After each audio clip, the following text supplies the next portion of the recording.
Hello Eagles Nation, Vincent Foast here, and welcome to a Week 16 Eagles Chat, where here at Eagles Chat we get down right to the news you want to hear on your birds. But before we get into it, make sure you like and subscribe to the Eagles Chat YouTube channel, as along with following us on Instagram at Chat Eagles, where you can find daily updates on your birds. You can also find our Instagram in the description of this video. But now let's get right into it. And as we all know, the Eagles went up against one of their big-time division rivals, the Washington Commanders, and lost to them by 36-33. So it was an up-and-down game for the Eagles, as well as it was an up-and-down game for my emotions. As long as I've been an Eagles fan, I should know better that just because the Eagles start a game good doesn't mean that's how they're going to play the whole entire game. I've been an Eagles fan pretty much since I was born, so since '05, yeah, I should know better by now, especially with all Philly teams. Just because they start good doesn't mean that's how they're going to play the whole game, and it was just another one of those scenarios. So clearly,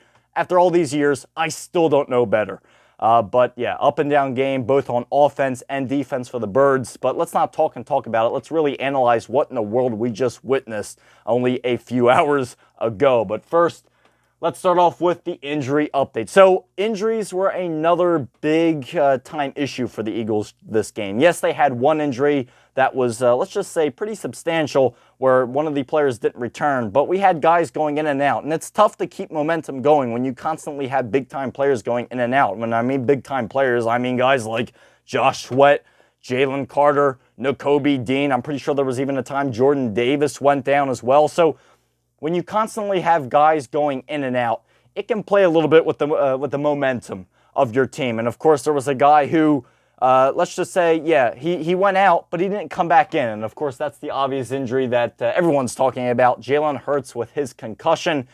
Yeah, we're all talking about what happened right here, where Jalen Hurts, it was shown, and I saw it live, where it was clearly looked like it was, let's just say, they targeted his head.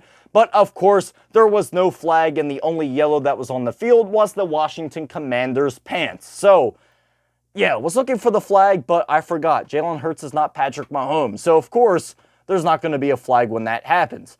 But I guess maybe we need to put a Chiefs logo in the Eagles logo. I'm not quite sure. Maybe we got to start doing that for the officials to notice plays like that. But yeah, definitely very, very dangerous headshot. Of course, since Jalen Hurts was doing a pretty good job on the run game, not surprised that the Commanders were starting to target him, but it was only a matter of time before they really did something, let's just say, in my opinion, pretty dirty when you aim for a player's head. But that is exactly what happened. Jalen Hurts was sent off. He wanted to come back in, but and was even showing on the sideline to one of the officials, hey, I'm good. He gave the thumbs up, but the NFL, knowing as strict as they are with the protocol in terms of any type of head injury, it's very, very serious. They had him sent back in the locker room to go under more screening. And yeah, obviously, he never returned. So we're going to continue to monitor that very, very closely as the rest of the week continues. It's not said to be something very, very bad, but we're just going to continue to monitor it very, very closely. You can, again, follow us on Instagram for any injury updates on your birds. We are constantly posting the injury updates as the week continues, especially as we get closer to next week's game. Make sure to follow us on Instagram to stay updated with not just Hurts' injury, but guys who are injured and looking to be coming back soon, as well with guys that, who knows, there could be injuries that develop in practice throughout the week. So really, make sure to follow us on Instagram to stay updated on everything to do with your birds. But now let's get into the defense. So on these slides, I'm pretty much going to list the issues I think that happened for the defense. And here are my issues for the defense this time. Number one, we have emotions. Number two, we have coverage. Number three, we have tackle. So let's first start off with emotions. Why do I have emotions on the defensive slide for one of the top problems? Well, I can use this as an example. I'll use this guy as an example. C.J. Gardner-Johnson. As much as I love the guy in terms of how much positivity he brings to the locker room of the Birds, there's also times where, let's just say, he gets caught up into it way too much. Now, of course, I understand there was the one call where a lot of people didn't agree with, where C.J. clearly didn't touch the Commanders player, but the Commanders player pushed off C.J. Gardner-Johnson's helmet. Now, a lot of people were saying, why did C.J. Gardner-Johnson get the penalty for? Where clearly the Commanders player is the one who put his hands on him. Why did C.J. get the penalty? Where, well, I'm assuming that the words got to the official. I'm assuming. But, of course, this brings up the saying, and the announcers who were calling this game brought up the same exact thing as what I'm about to say.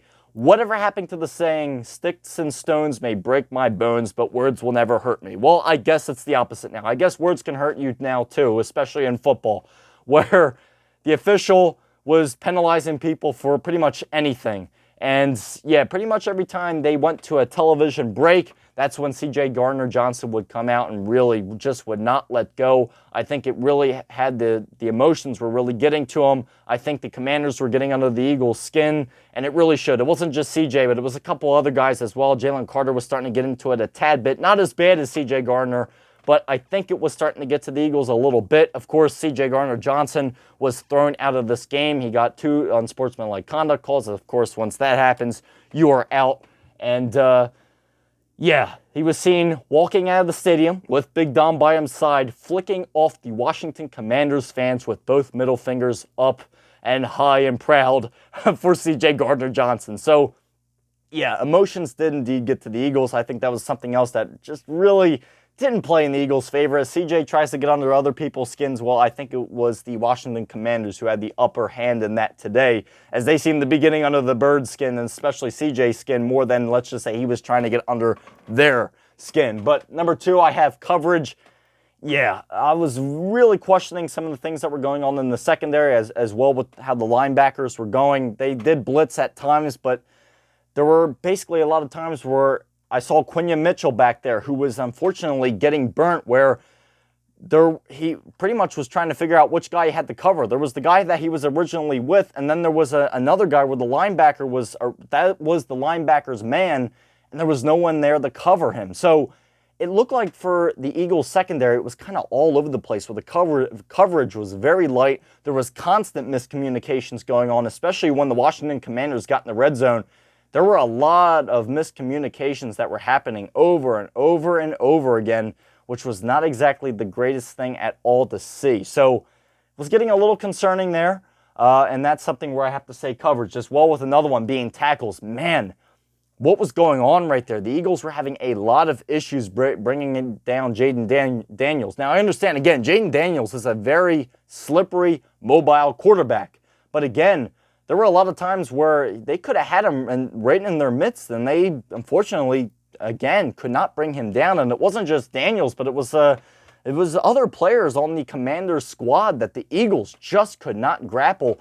And there were a lot of gains that should have been a lot shorter for the Commanders, but yet the Eagles could not come up with the answer on defense, therefore having some pretty big gains again. Like I'm going to say, I don't think they should have been as big as they, let's just say those gains should not have been as big as they were.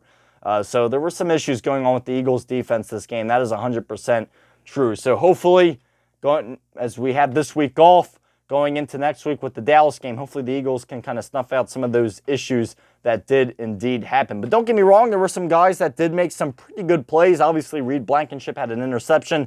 Zach Baun had an incredible game with 11 tackles. This guy, I mean, Baun, baby Baun. The guy is all over the place. He is absolutely incredible. Of course, I'm referring to Burn Baby Bird when I say that. But Baun, absolutely incredible, had another great game. Darius Slay, a.k.a. Big Play Slay, had a great game as well.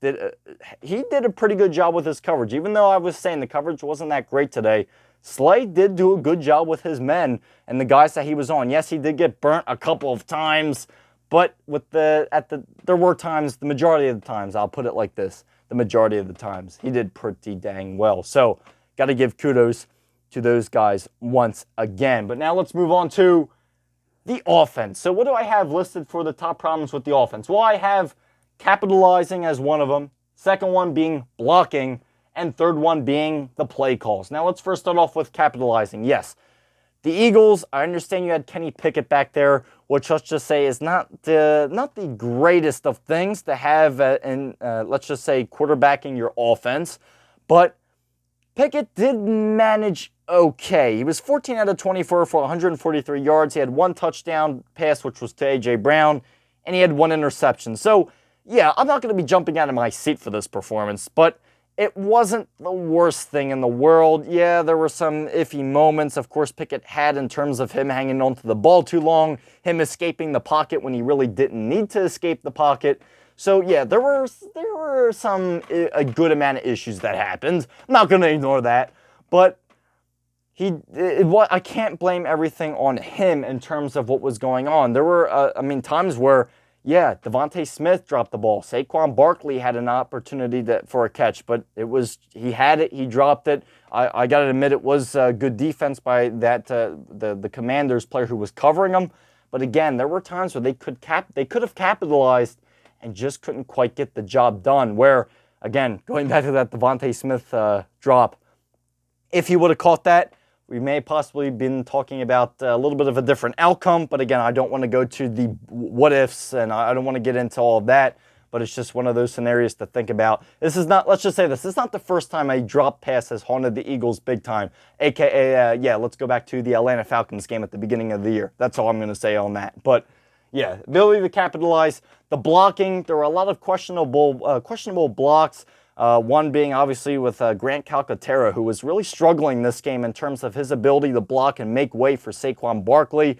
There were a lot of questionable times where short passes where Calcaterra needed to block his man, and he just couldn't quite come up with it, as well with the offensive line missing a good amount of blocks as well at times. So blocking was definitely an issue today, as well with some of the play calls, which I definitely question Kellen Moore's strategy. What happened to these screen passes? We really didn't see that many of the screen passes, but what we did see was a lot of questionable running plays where obviously the Washington Commanders were stacking the box. Who wouldn't, especially if you're playing Saquon Barkley? Now, yes, Saquon Barkley obviously still got put up pretty good stats. 29 carries for 150 yards, 2 touchdowns. Obviously, the 1 touchdown being 68 yards or he broke away. But there were a lot of questionable calls where the Commanders were clearly stacking the box, and yet Kellen Moore kept running the same exact play.